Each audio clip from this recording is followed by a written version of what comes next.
Gente, boa noite. Que é o Marcos Moraes, um velho amigo aí de anos 80. Guitarras, baterias. Para quem não sabe, a gente tocava numa mesma banda de jazz. Tocava e eu acompanhava. Tá bom. Tá bom, vou acreditar nisso. Gente, bem-vindo. Esse é o 6º webinar nosso aqui da comunidade Lean Business Analysis Brasil. E a gente tem feito esses encontros semanais. O Marcos também está transmitindo ao vivo ali pelo Facebook. Gente, tudo bem? Quem puder entrar, está vendo uma transmissão ao vivo agora no canal no YouTube. Vocês vão conseguir ver alguns slides que a gente deve compartilhar depois aí, tá? Mas temos aqui alguns participantes. Se vocês puderem dizer no chat se estão nos ouvindo, eu agradeço, tá? E darem uma boa noite ali para saber quem é que está entrando, quem é que está ali, tá? Esse retorno de quem está Se a gente está mais bonito do que nós somos. Tá bom, vamos lá. Gente, é o seguinte, olha só, esses webinars, quem vem acompanhando, tá? O que a gente tem feito? A gente, da primeira edição para essa 6ª, a gente tem evoluído muito para se tornar mais um bate-papo, uma conversa, do que uma entrevista. Então, alguns às vezes imaginam que eu vou estar entrevistando quem está aqui comigo. Eu não estou entrevistando, é uma conversa de bar mesmo. Então, a gente começa a discutir algum tema, tá? Esses vídeos são gravados, a gente acaba depois editando e publicando no canal no YouTube. A última edição teve a fabulosa participação da Roberta Ebina, ainda não foi publicado, nós vamos publicar amanhã, sem falta da Roberta, tá? E semana que vem tem mais um webinar mais técnico, nós vamos estar falando bem para o mundo de análise de negócio ali, nós vamos estar falando de business case. Aí eu vou anunciar essa semana sobre quem é que vai estar aqui comigo falando de business case, tá? O que eu só queria apresentar para vocês, quem não conhece aqui, o Marcos, tá? Ele é Master Trainer em Programação Neurolinguística, tá? Pela NLP University of California, né? Na realidade é Neurolinguistic Programming University, dentro da Universidade da Califórnia. Pode só, antes de eu continuar, o que é a Universidade da Programação Neurolinguística dentro da Universidade da Califórnia? A programação neurolinguística foi desenvolvida nos anos 70, pelo Bandler e pelo Green. Richard Bandler e John Green, eles se encontraram na Universidade da Califórnia, Santa Cruz, uma cidade pequena no litoral da Califórnia. E eles atraíram muitas pessoas que quiseram estudar a PNL. E duas delas foram Robert Dilts e a Judith Delosier, que, além de estudar, eles se tornaram treinadores da PNL, da Programação Neurolinguística, e fundaram a universidade, que existe até hoje, dentro da Universidade da Califórnia, nesta mesma cidade, Santa Cruz. Em Santa Cruz. Perfeito. Isso. Além disso, é mestre em administração de empresas pela URGS, bacharel em comunicação social, em publicidade e propaganda, especialista em marketing pela ESPM, especialista em gestão pela UBRA, especialista em comunicação organizacional pela ESPM e diretor da Escola Livre. Isso. Quem é a Escola Livre? Quem é a Escola Livre? Ou o que é a Escola Livre? Somos vários treinadores, trainers em programação neurolinguística aqui em Porto Alegre, em Uberlândia, em Minas Gerais. Somos um total de 10, 11, 12 treinadores e comunicadores generativos, ou seja, são pessoas que utilizam a PNL para fazer atendimento individual. A comunicação generativa é a terceira geração das intervenções pessoais, no sentido de ajudar as pessoas a se desenvolverem, a desenvolverem as suas capacidades emocionais, as suas crenças, as suas identidades, até a gente falando um pouquinho aqui dos níveis lógicos. A comunicação generativa trabalha muito nesse sentido. E a gente tem essa escola e a gente faz formação em programação neurolinguística. Nós somos representantes da universidade, na qual eu me formei, aqui no Brasil. Nós somos um dos representantes. No Brasil, nós temos cerca de 6, 7 representantes espalhados pelo Brasil, e eu sou o único Master Trainer com formação completa em PNL aqui no Brasil. Significa formação Practitioner, Master Practitioner, Trainer, e pela Universidade NLPU, pela Universidade da PNL. Aí eu fiz lá também Practitioner, Master Practitioner, Trainer e o quarto nível, que só existe lá, o Master Trainer. Um Master Trainer. Isto. Perfeito, você é o Jedi da PNL. Ou não, os Jedi da PNL são lá o Robert Dilts. Os Jedi são o Robert Dilts, a Judy Bandler, né, que hoje até hoje ministra cursos, o próprio John Grinder. Né? E aí foi colocado aqui que é o pioneiro no Brasil na pesquisa e desenvolvimento de ferramentas e técnicas de comunicação generativa, que é isso que você falou agora. Isso. Tá. Por que eu te convidei? Primeiro, porque a gente já conversa muito sobre PNL aplicado. Quando eu aplicava, a gente começou a aplicar juntos, até foi 2006 que saiu numa matéria no Baguete, e a gente organizou um curso para os analistas de sistemas na época, lá do Banrisul, Banco do Estado do Rio Grande do Sul. E até a matéria foi interessante, porque tem comentários lá do gestor lá dos treinamentos, que é o José Ayrton Diogo. E aí o Diogo, ele relata que assim, ó, além do quanto aprimorou não vou usar o termo produtividade, que eu acho acabar com o que foi feito. Gestores adoram o termo produtividade, mas eu acho que o ponto crucial é que eles disseram o seguinte: além de dar uma visão mais ampla e ter aprimorado a forma de trabalho daqueles profissionais, alguns relataram que até em casa foi uma mudança considerável. Qual foi a essência daquele treinamento que a gente fez? A essência foi comunicação. Comunicação, ajudar as pessoas primeiro a perceberem como elas constroem os conceitos que elas têm sobre elas mesmas e sobre o mundo. Porque isso faz toda a diferença. Por exemplo, nesse exato momento aqui agora, né, nós dois estamos conversando, nós nos conhecemos, né?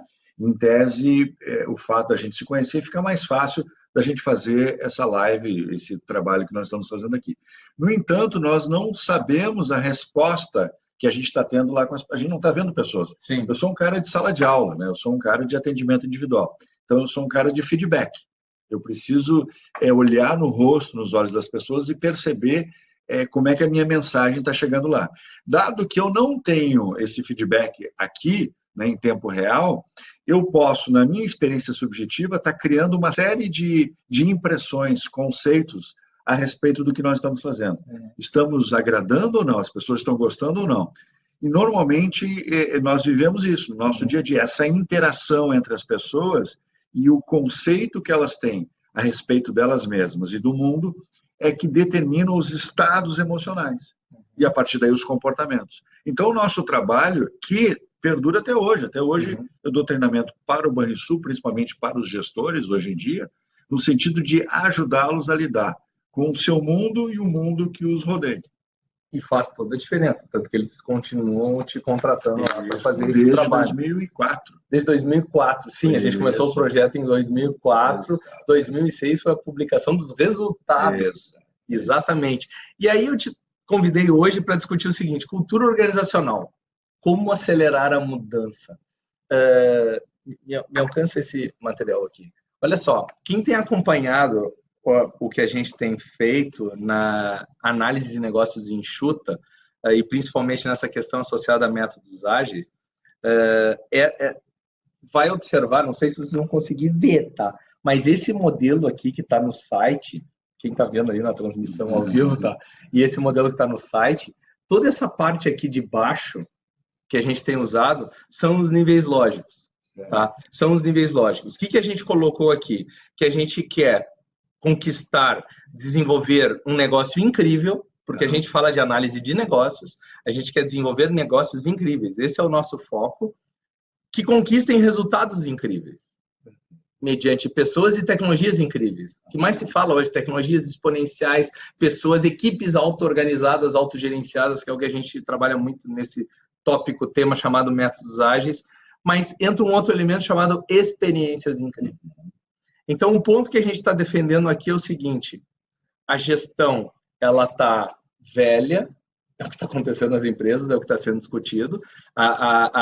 Os gestores profissionais do conhecimento não se estão permitindo abraçar a gestão para si. Quando a gente fala de equipes autogerenciadas, auto-organizadas, a gente fala assim, cara, autonomia, abrace a gestão para si, certo? E aí vem a questão da cultura. Como que eu crio um ambiente que permita que isso aconteça? Que permita que tenha o que se fala hoje, até saiu na última Harvard Business Review, que equipes de alta performance, elas possuem uma segurança psicológica, estados emocionais, tem um ambiente que permite para isso. Aí eu te faço a pergunta, que é o título, cultura organizacional, como acelerar a mudança e como níveis lógicos ou PNL tem trabalhado com isso? Pode ajudar. Aqui a gente trabalha com uma questão que a gente pode assim, resumir em conflito, né? O passado, o meu aprendizado em relação ao que o mundo está apresentando. E uma pesquisa muito interessante da Universidade de Oxford, que foi feita em 2013, mas ela se comprovou ao longo dos anos. Cerca de 47% dos empregos, o mercado estudado foi o mercado americano. Mais de 700 tipos de empregos foram estudados. Cerca de 47% desses empregos vão sumir até 2023. Sim. Bem, daqui a pouco é 2023. Um outro movimento muito interessante. Cerca de 20% dos shopping centers americanos, que é a meca do consumo, vai fechar nos próximos 10 anos. 20%. Então, primeiro, o mercado ele é muito cruel. O mercado ele não é bonzinho, o mercado é cruel. Ou seja, o mercado está mudando e as empresas que não se adaptam, elas vão fechar. Ao mesmo tempo, tudo isso que nós estamos falando aqui, a nossa cultura, o nosso conhecimento, não diz respeito a esse novo negócio. Diz respeito a um mundo que nós aprendemos. Nós estudamos na faculdade, nós fizemos mestrado. Né? Tu fizeste mestrado em engenharia biomédica. Eu fiz mestrado em administração na URGS. Eu tinha professores que me ensinavam métodos de gestão de empresas dos anos 50.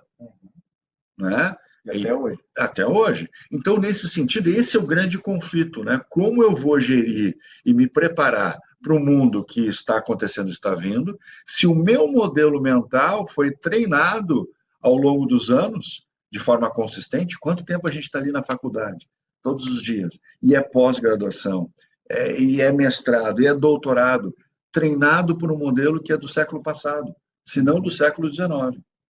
Esse é o grande conflito. Então, a narrativa, eu sempre gosto de usar essa expressão, porque dentro do mundo corporativo, apesar da gente ter busca de resultados objetivos, as relações são muito subjetivas e elas se dão através de uma narrativa, ou seja, qual é a história que eu conto, né, eu como gestor, como líder, como CEO, como dono da empresa, qual é a narrativa que eu implemento dentro da minha empresa e que as pessoas vão comprar. Dentro da ideia dos níveis lógicos, né, que a PNL, trabalhada pelo Dilts, organizou muito bem, eu diria assim, qual é o conjunto de crenças? Se esse conjunto de crenças não for atualizado, ele vai ter problema. As pessoas, as empresas terão problemas de resultados. Pois é, nisso que você está falando, está assim, bombando a questão da Singularity University, falando de organizações exponenciais. Então, são crenças de que, assim, eu não vou pensar linearmente, como era no século passado. Eu devo pensar exponencialmente. A Singularity tem uma... Fala. Pensar exponencialmente, perfeito. A pergunta é como fazer isso? Pois é, como processo, porque eu preciso desse modelo, eu não sei como fazer isso. Aí perfeito, esse é o ponto. Porque não sei nem dizer exponencialmente. Porque o ponto interessante é o seguinte, porque o exponencialmente é em receita, crescer exponencialmente em receita, porque quer ver uma coisa? Olha só, vou fazer um comentário bem básico, assim, eu posso ter um crescimento linear projetado para o ano que vem. Se eu adiantar esse crescimento, ele não vai crescer linearmente, assim, abrupto. Provavelmente, eu vou ter um tempo de aprendizagem maior, que eu não gero resultado a curto prazo, e no fim, provavelmente, eu consigo exponencializar se tiver o como, que é o que você está falando. Então, a perspectiva de negócios é aquela que os gestores estão sempre assim, eu quero resultado de curto prazo, eu quero resultado. Só que esse mundo agora está expandindo as crenças, está confrontando as crenças, porque assim, meu amigo, tudo que você aprendeu até agora, linear, de resultado de curto prazo, estruturas hierárquicas, os modelos feudais, a questão de meritocracia, isso aí desabou. Isso aí puxa para trás, é crença limitante, puxa para trás. Então, nessa perspectiva de negócio, temos crenças sendo desafiadas. Na perspectiva de pessoas, até as áreas de gestão de pessoas já estão defasadas. A gente estava comentando sobre isso. Já estão defasadas, estão com modelos arcaicos. Na visão de processo, também, e na de produto é a que mais está bombando. Elas não estão juntando tudo numa única perspectiva integrada. É isso que a gente está vendo. Então, níveis lógicos. Eu acho que poucos que talvez estejam nos vendo têm uma noção do que seja níveis lógicos. E aí vem um ponto assim, ó. Tu acha que é possível a gente só falar sem mostrar uma imagem? Vamos tentar mostrar. Vamos tentar falar, então. Sem mostrar a imagem. Não, vou mostrar a imagem. Vamos mostrar uma primeira imagem aqui, ó. Para quem está aqui no nosso webinar, está vendo um compartilhamento de imagens. Deixa eu ver, acho que para o fundo. Ali, ó. Então, fala sobre esse modelo aqui, que é o original do Dilts. Primeiro, esse modelo é do Robert Dilts, um gênio da programação neurolinguística. Dilts, junto com Gregory Bateson, que era um antropólogo que estudava sistemas, fez um resumo, né, de como se organizam mentalmente as pessoas, grupos, sociedades, enfim. Então, ele começa lá embaixo, ó, com environment, ou seja, ambiente, onde e quando as coisas acontecem. Só que esse ambiente, para algo acontecer, para eu produzir resultado, eu preciso de um comportamento, né, que é o behavior aqui. Ou seja, o que eu faço? O que eu faço, né? E o que eu faço depende da capacidade, né, que eu desenvolvi, intelectual ou emocional, como a gente acabou de falar agora, né? Como isso acontece? Eu quero um desenvolvimento exponencial, como eu faço? Né? O como eu faço, eu vou desenvolver a minha capacidade emocional e intelectual. Agora, as capacidades que eu vou desenvolver dependem do quê? Dependem das crenças. E isto aqui é o fundamental, crenças e valores. E as crenças e valores vão compor uma outra crença muito especial que diz respeito à minha identidade. E é aí que entra o gestor, né? O gestor e sua empresa, ou seja, que identidade tem esse gestor? Quem é ele, né? Qual é o papel dele? Qual é a missão dele? Né? E essa pessoa, esse gestor, está dentro de um universo chamado empresa, né? Que tem o seu propósito. Enquanto o ser humano tem a sua missão, o universo tem a transmissão, né? Então, nesse sentido que a gente estava falando, esse é o ponto fundamental, na minha opinião.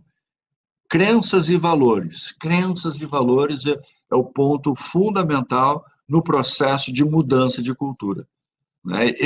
Não adianta eu gerir uma empresa acreditando que ela vai ser igual como era no final do século passado, no início desse século. Não, as mudanças vão acontecer. Inteligência artificial, robótica e tudo mais vai substituir muitos do trabalho do ser humano. Até mesmo, muitas vezes, intelectual.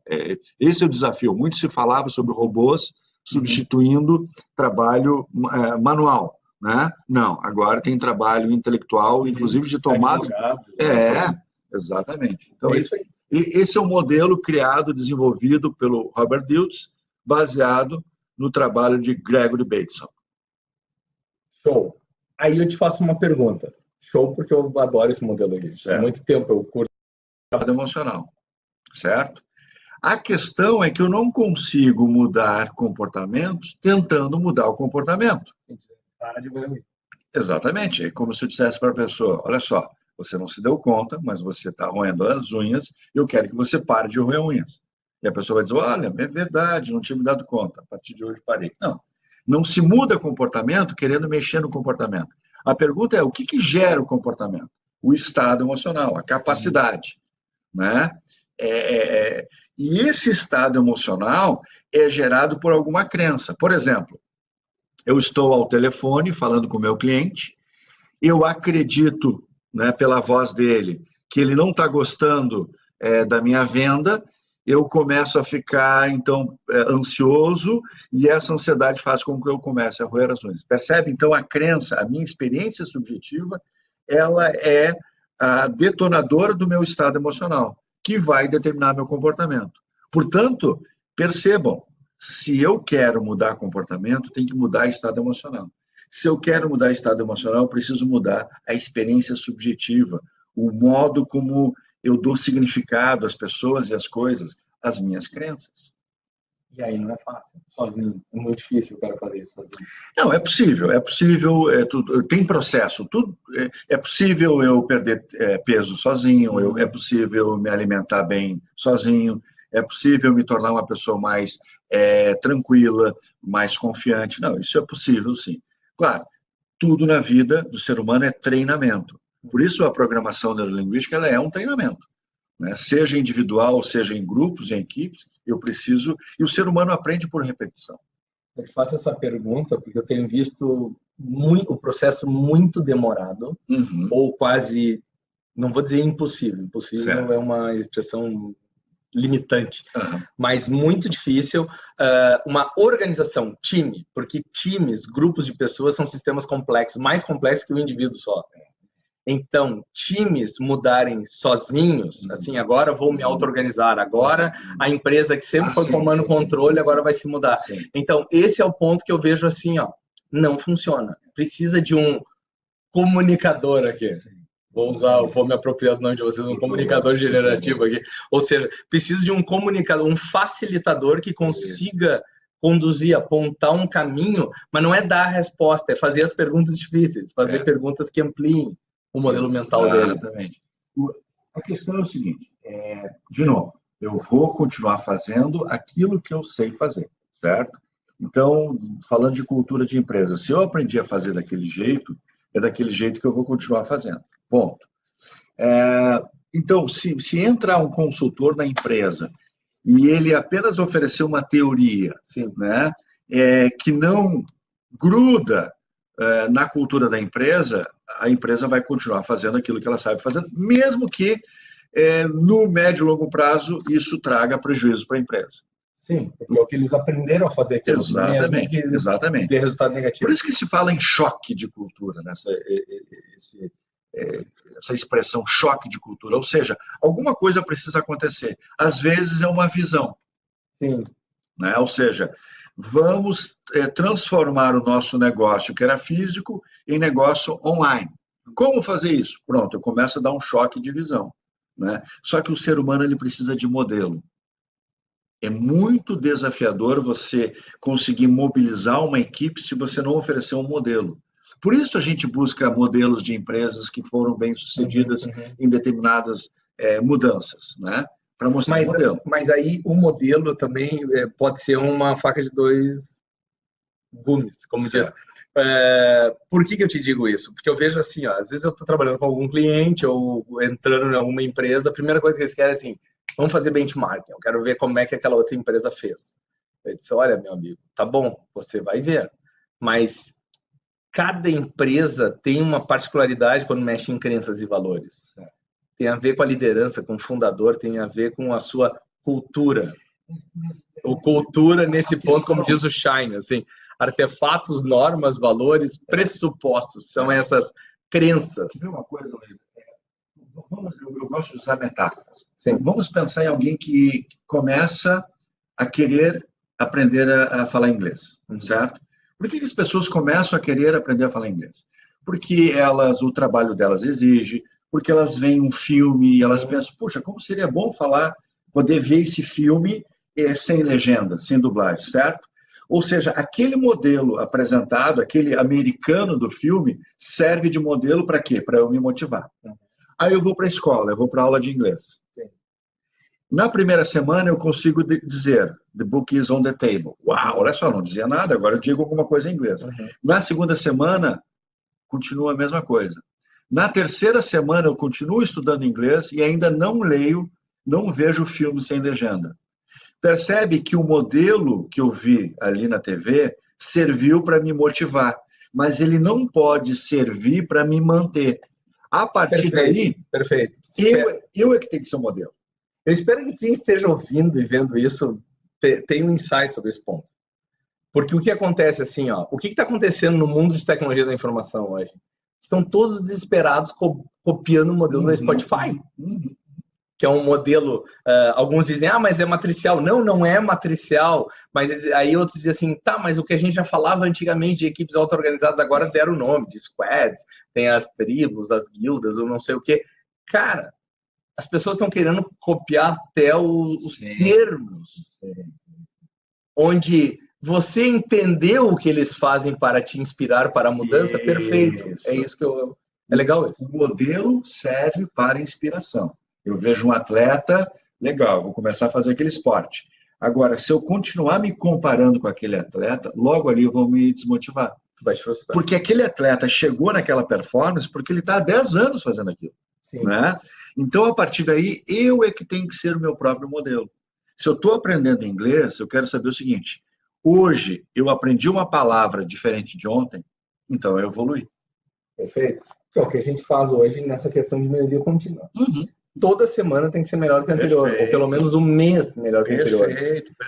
Eu vou avançar aqui na apresentação, para quem está ali no webinar, tá na plataforma, só para ter uma ideia, como é que a gente adotou o modelo de níveis lógicos para auxiliar numa transformação de negócio. Então a gente começa assim, pessoas manifestam comportamentos que geram resultados. Foi o que você falou ali agora. Certo. O primeiro ponto que todos têm que ter claramente consciente, isso que é o que você falou, esses comportamentos são atitudes, hábitos, práticas. Eu posso colocar prática aqui, porque às vezes vem consultorias e recomendam que faça reunião diária, reunião semanal, reunião não sei o quê, e aí o cara adota a prática, até tem atitude para começar a prática, mas ela não vira hábito.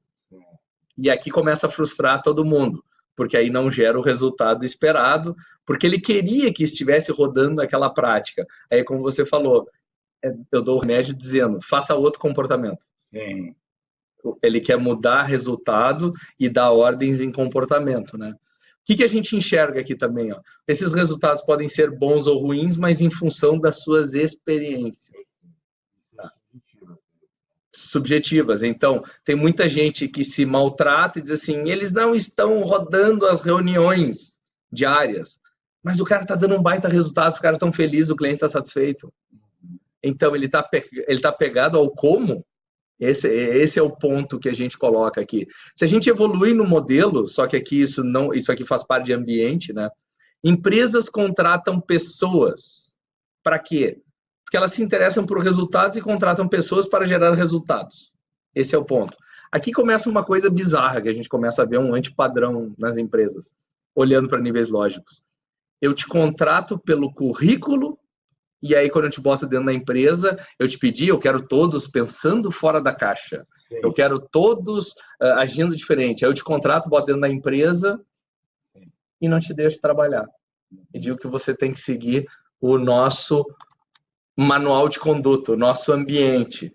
Resultados de curto prazo influenciam os ambientes, que influenciam pessoas e geram um ciclo que pode ser vicioso ou virtuoso. O que tu acha disso aqui? Só dessa primeira parte aqui do modelo. Vocês querem mostrar para o pessoal que está na transmissão? Eu acho que é uma forma inteligente de usar os níveis lógicos. Eu acho que conseguiu aplicar os níveis lógicos. Não o aspecto do modelo da nossa aplicação. Fale-me sobre essa questão de PNL aqui. Tipo assim, ambiente. Vou te dar exemplo. Vamos colocar lá as salas de jogos, vamos fazer tudo agora colorido, tirar as divisórias, vamos fazer tudo. Esse ambiente, eu consigo influenciar esses novos comportamentos agora, de baixo para cima? É possível, é possível. O ambiente, o Diltz, quando pensou no modelo, ele está incluindo o modelo. Por quê? Porque todo ambiente ele te oferece restrições ou oportunidades. Né? Então, por exemplo, nesse ambiente que nós estamos aqui, né, se começar a aumentar a temperatura, vai ficar muito quente, e isso vai afetar o nosso comportamento, concorda? Ou seja, a temperatura ambiente afeta o nosso desempenho. Então, claro que um ambiente agradável, confortável, ele contribui. Agora, ao mesmo tempo, se eu for uma pessoa flexível, Se eu desenvolver comportamentos flexíveis, eu me adapto a qualquer ambiente, né? Toda empresa, não existe empresa que eu conheça, pelo menos no Brasil, grandes empresas, médias empresas, onde o ambiente é dito perfeito, onde os funcionários digam assim, aqui tem tudo que a gente precisa. Ou seja, sempre falta alguma coisa, sempre falta um recurso, sempre tem uma restrição. A pergunta é, onde é que eu vou colocar meu foco? Sim. Eu vou colocar meu foco na restrição ou na oportunidade? O teu ambiente aqui me oferece muitas oportunidades para eu poder fazer o que eu estou fazendo. Sim. Né? Então, olha só, se a gente sobe o nível, capacidades, como você falou lá, capacidades estão associadas a conhecimentos, habilidades, estados emocionais. Que isso eu acho muito legal. Isso. A PNL trabalha muito forte em cima de estado emocional. Então, empresas buscam conhecimento e habilidade. Esquece do estado emocional. Porque a nossa cultura pragmática, né, focada em resultado, valoriza o talento, a inteligência, né, valoriza exatamente essa ideia de que eu vou contratar pessoas inteligentes. Tem um livro, cara, que está me impactando muito. Estou relendo esse livro. Eu falo em todos os lugares onde eu vou, eu falo desse livro, que chama-se Garra, de uma psicóloga chamada Angela Duckworth. E ela, né, mesmo tendo sido considerada um gênio dentro do mercado americano, ainda assim ela conseguiu, através das pesquisas, provar que é muito mais importante numa empresa, numa sociedade, pessoas que tenham paixão e perseverança do que necessariamente inteligência e talento. Perfeito. Né? Então, o ambiente de trabalho ele precisa estimular essa paixão. Por isso que é muito mais importante, talvez você vai mostrar ali logo adiante, a visão. Né? Sim. Ou seja, para onde é que nós vamos? Vem de um sonho. Né? Eu estou aqui porque, de alguma forma, você me vendeu esse sonho que você está construindo aqui. Hoje, nós trabalhamos na Escola Livre esse sonho, da gente, de alguma forma, cumprir uma missão. Né? E as pessoas que se aproximam da escola e fazem parte da escola, elas estão conectadas muito mais com a missão. Claro que nós queremos fazer dinheiro, nós queremos produzir resultado financeiro, mas não é isso, primeiramente, que nos move. O que nos move é a ideia de que, de alguma forma, a gente tem uma missão nessa vida. E ali a gente consegue exercitar isso. Pois aí, isso que tu falou, eu acho crucial, porque se a gente subir o nível e for falando ainda de crenças e valores de empresas, e aí eu trago um ponto que são limitação, evolução e disrupção, que fala em ambientes disruptivos, tecnologias disruptivas, ou seja, o que é disruptível? E aí vem esse ponto, eu já vou chegar lá no identidade e missão que você está falando agora. Mas eu vejo assim, contrato os top de conhecimento, esses de currículos inchados, que estão naquele nível embaixo, mas quando vão para as crenças e valores, às vezes caem no status quo, caem no mesmo mundo. Então, eles têm alta habilidade cognitiva, mas mantêm o mesmo mundo. Então, aqui, o que enxerga que PNL pode contribuir assim, para começar a mexer com crenças e valores? Porque hoje, no mundo de métodos ágeis, a gente já fala assim, cara, de capacidade para baixo, a gente vai muito bem. Agora, quando chega com crenças limitantes, às vezes a gente diz assim, cara, tu não serve mais pro time, cai fora que é mais rápido. Mas como mexer? O que vocês enxergam para mexer com crenças e valores? A primeira coisa é preciso tomar consciência. Eu não consigo mexer em algo que eu não sei se existe. Então, por exemplo, crença é algo extremamente subjetivo no ser humano e muitas empresas e gestores não entendem o que é crença. Aliás, o mito da crença está muito ligado, muitas vezes, a questões religiosas. Ou seja, primeiro eu preciso entender como é que o ser humano funciona.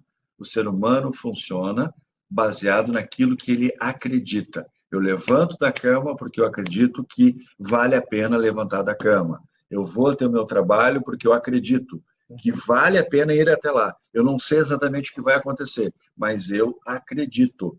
Nós, dentro da escola, nós vendemos crenças. Sim. As pessoas não sabem exatamente o que elas vão experimentar dentro da programação neurolinguística. Ao longo do curso, elas vão tendo uma experiência que muitas vezes é diferente daquilo que elas acreditavam que era. Perfeito. Né? Na maioria das vezes, a gente surpreende positivamente. né? Por isso que a gente está há 11 anos.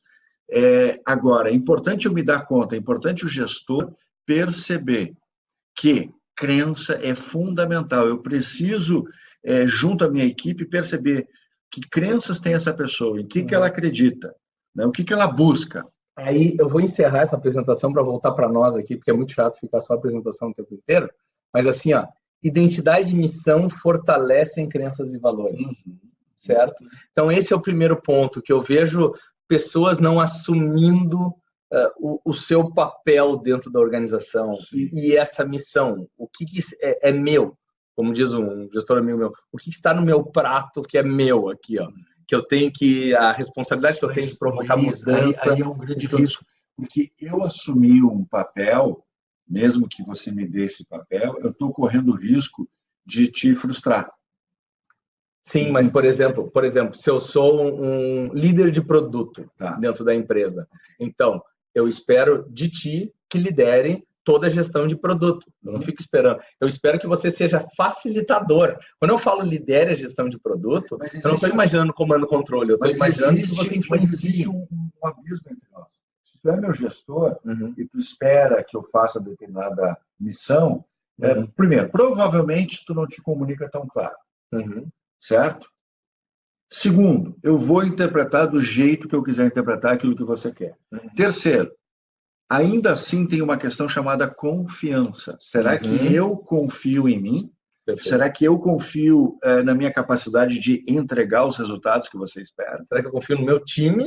Será que eu confio no meu time? E no meu gestor também? Exatamente. Então, assim, aí eu vejo pessoas se sobrecarregando, porque elas não conseguem entregar tarefas a outras pessoas, né? Eu vejo pessoas assumindo tarefas operacionais que deveriam ser da sua equipe, não delas. Por quê? Porque elas não confiam, uma questão de confiança. Mas é muito mais uma confiança de eu conseguir... Por exemplo, eu sou teu gestor. Eu teria que, em tese, treinar você para uma determinada tarefa e te mostrar um modelo, como eu espero que seja essa tarefa, né? Mas será que eu confio na minha capacidade de ser esse tutor, esse instrutor? Mas aí que tá. Hoje a gente não quer mais esse tipo de chefe. Olha lá, ó, ideal propósito lá em cima, certo? Que estimula essa identidade de missão. Eu vou para o último slide aqui, eu quero mostrar para todos aqui, ó. Empresas. Para qual empresa trabalhamos? No ambiente. Onde, quando e com quem? O que fazemos lá? Comportamentos. Certo? Você concorda comigo que ficou atrás da nossa câmera ali, ó? Aqui eu boto foco das chefias. Chefias costumam trabalhar no nível de comportamento e ambiente. Fulaninho, faça essa tarefa para mim. Preciso para amanhã, para ontem, isso. O que você faz, onde, quando e com quem. Agora, capacidade, como fazemos e por que fazemos desta forma, isso é o que a gente espera do gestor, que estimule o crescimento e desenvolvimento do time. Então, aqui já começa um ponto de níveis lógicos que eu faço procuro fazer recomendação e deixo o desafio assim, ó. Parem de fazer microgerenciamento dos seus times e deem desafios, provoquem as crenças e valores, se tornem pelo menos gestores. E os líderes, que é o que a gente quer lá em cima, é identidade, missão, ideal, propósito. Então, esse ponto, é claro, o que tu me diz sobre isso aí? Como a gente transformar? Porque chefe está cheio, gestores são bem menos, e líderes é um mínimo. Então, o que dá para influenciar esses caras? Aí depende muito do nível de líder que eu sou, né? Digamos que eu seja um CEO, eu esteja num nível onde existem abaixo de mim diretores, gerentes e supervisores. Eu preciso vender uma visão. Eu preciso vender uma visão poderosa. Eu preciso inspirar o meu time. Eu preciso... Quer ver uma coisa, cara, que muitas pessoas, muitos gestores rejeitam, mas eu gosto de muitos modelos de igrejas que vendem uma esperança. E as pessoas vão lá e se conectam emocionalmente a isso, entende? Então, um líder, ele precisa... Mas tu gosta desse modelo? Não estou indo Qual contra modelo? só de igreja. Os caras vendem a esperança de que se seguirem a igreja... Eles vendem crença. Vendem crença. É uma identidade. Mas é uma crença para você ser feliz hoje. Sim. Né? Ou seja, não é assim, ser feliz amanhã, como vende a Igreja Católica, né? Falando de igrejas evangélicas, né? É um assunto arriscado. Né? Não entramos por.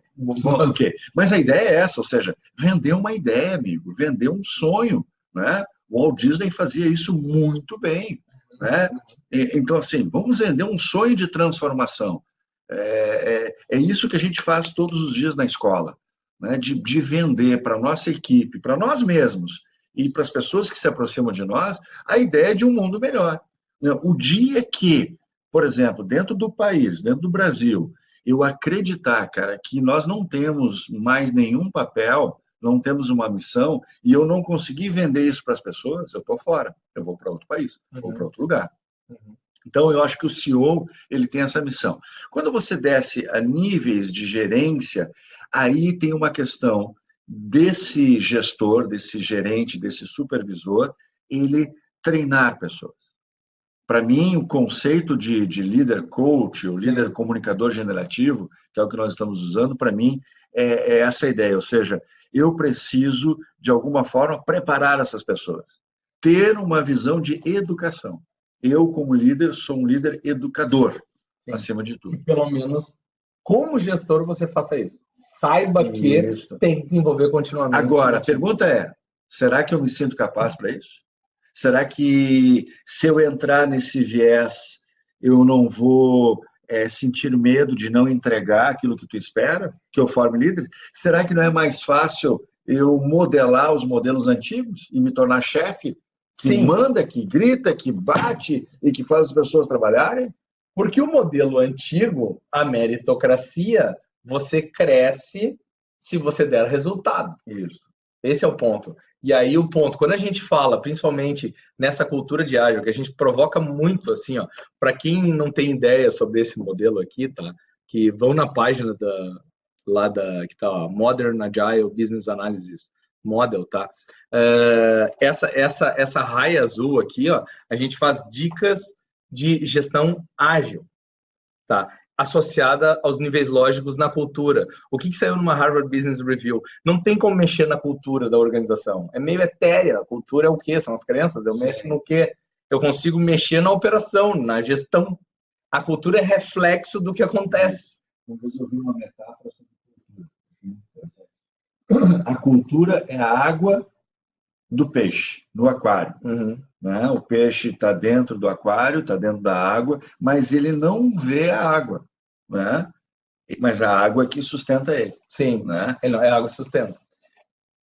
Por isso que consultores são importantes, porque os consultores vêm de fora e conseguem ver o aquário, conseguem ver a água e ver o peixe. Né? Então, a cultura é isso, de fato, é etéreo, é crença. É crença. Então, esse é o ponto que eu quero deixar nessa nossa conversa, nesse nosso bate-papo aqui.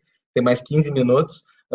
A Débora falou ali, ó, maravilha isso, evolução contínua. Eu me comparo hoje com o que eu consegui ontem. Acho que esse ponto, Débora, que a gente provoca ali, evolução mesmo, tá? O da evolução, melhoria contínua. E aí a gente coloca assim, ó, o que a gente tem feito de dicas, tá? Nessa abordagem. Cara, negócios, focar em experiências incríveis. Só que essa experiência incrível, eu dou um primeiro passo mexendo em ambiente e comportamento. Vou lá, estudo práticas, os frameworks, as metodologias e mexo nas atitudes, práticas, hábitos, já tem um resultado. É legal. Isso é perspectiva de processo. Agora, não é suficiente. Sim. E aí é bem níveis lógicos. Tu vai precisar de um nível acima para ser mais efetivo.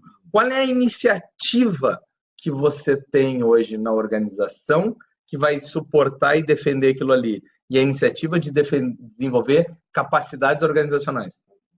Conhecimentos e habilidades. Foco no cliente, na experimentação e na aprendizagem. E aí eu queria, de ti, que é um cara de marketing também aqui, ó, foco no cliente, experimentação e aprendizagem numa perspectiva de produtos e serviços. As crenças de muitas empresas não permitem que as crenças de muitas empresas traga cultura para nós aqui, para conversar com a gente. É a chefia, porra. É a gestão. Os gestores não permitem o quê? Experimentação e aprendizagem. Como é que eu consigo isso? Como é que eu consigo mexer nisso? Cara, é um desafio. Voltando para o indivíduo, eu diria assim, quando é que o cara vai no médico? né? Quando a coisa está feia.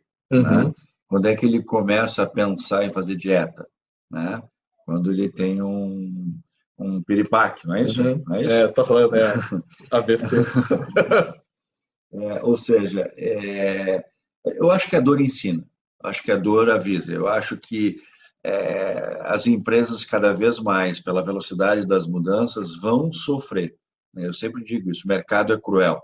Por mais que o cliente diga, eu sou fiel a ti, gosto muito de ti, se tiver uma outra empresa com um produto tão bom quanto o meu e um preço menor, ele vai para lá. Né? Então, eu preciso me dar conta disso. Eu não acredito em fidelização de clientes. Eu acredito em entrega contínua de valor. Perfeito. Perfeito. Entende? Eu não acredito cliente fiel a mim.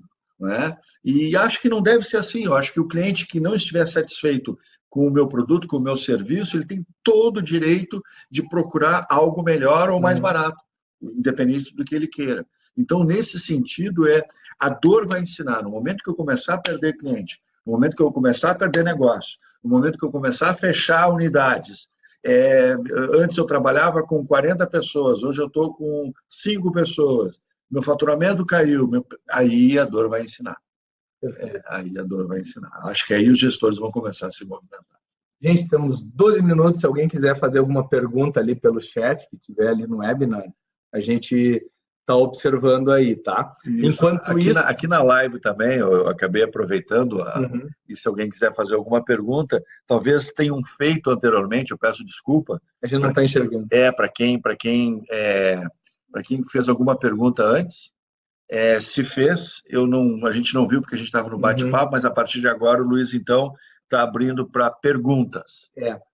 E enquanto não aparece aqui, tá, eu ia te fazer um outro comentário. No nível de crenças e valores e estados emocionais, a gente observou que a estratégia organizacional é a manifestação das crenças e valores da alta gestão. Porque não é dados e fatos, eu acredito que isso é estratégia. E aí eu te faço um comentário interessante. A KPMG fez uma pesquisa ano passado com 400 CEOs, presidentes de empresas, e 85% deles disseram que não dedicam tempo à estratégia. Estratégia não faz parte da vida deles. E o que tu acha? Em níveis lógicos, eu precisaria de crenças e valores mais consolidados. Eles não dedicam. 400 CEOs.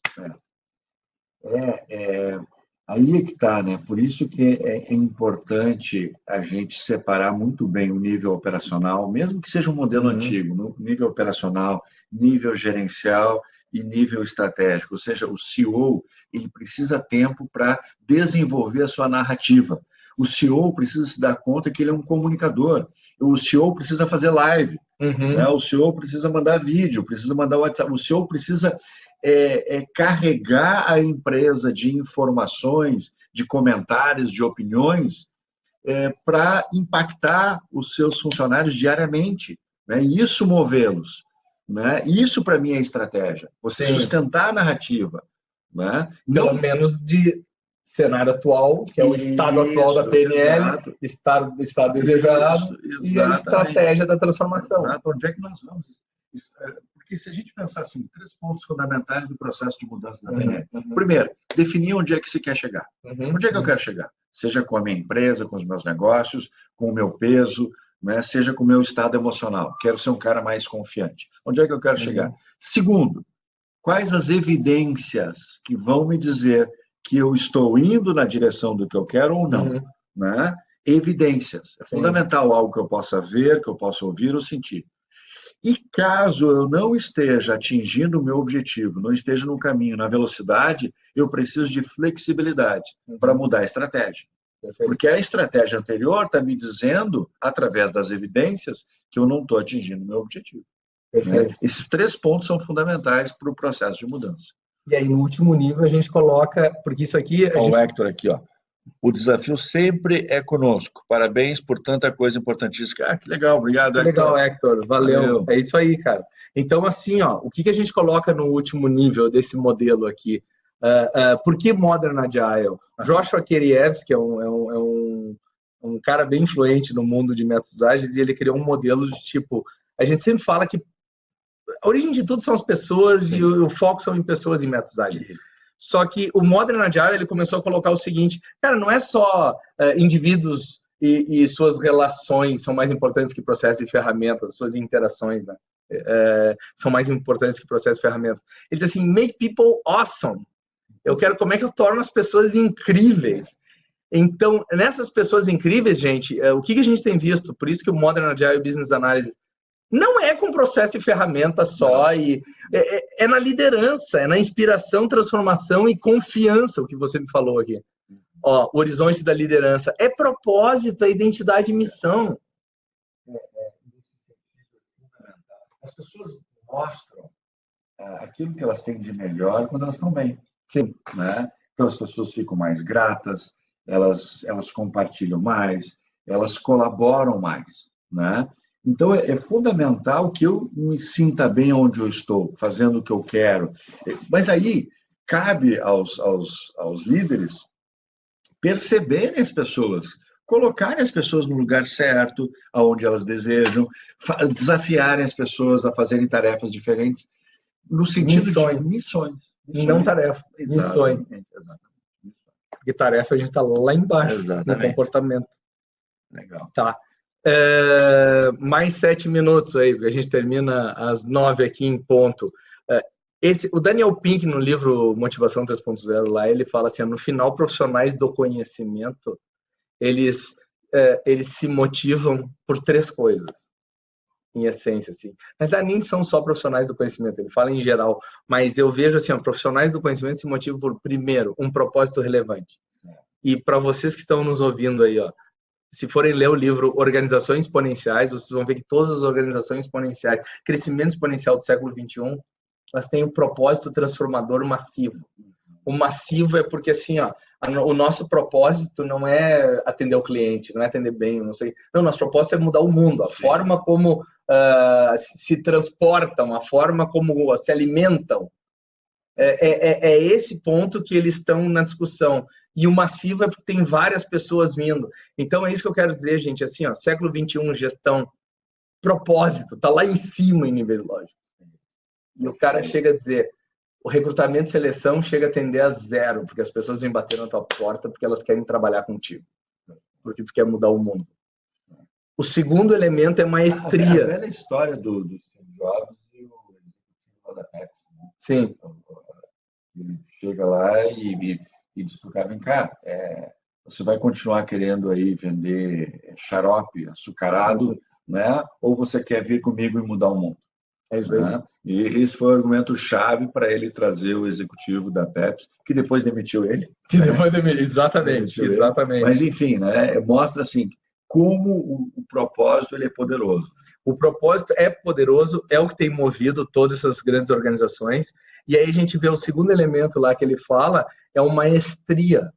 Se eu vou trabalhar contigo e eu vou ter a chance, a oportunidade de ser muito melhor naquilo que eu faço, do que eu escolhi para a minha vida, desenvolver novos conhecimentos, habilidades e até talvez estados emocionais para saber trabalhar com isso, cara, tu vai me pagar ainda? Que legal isso! E o terceiro, que a gente coloca aqui no confiança, e até essa autonomia de comportamento, é ter autonomia para fazer o que você acredita, com a competência que você acredita. Cara, isso é níveis lógicos. E aí depende da confiança. Aí depende de eu confiar, contratei a pessoa e ela tem espaço para errar.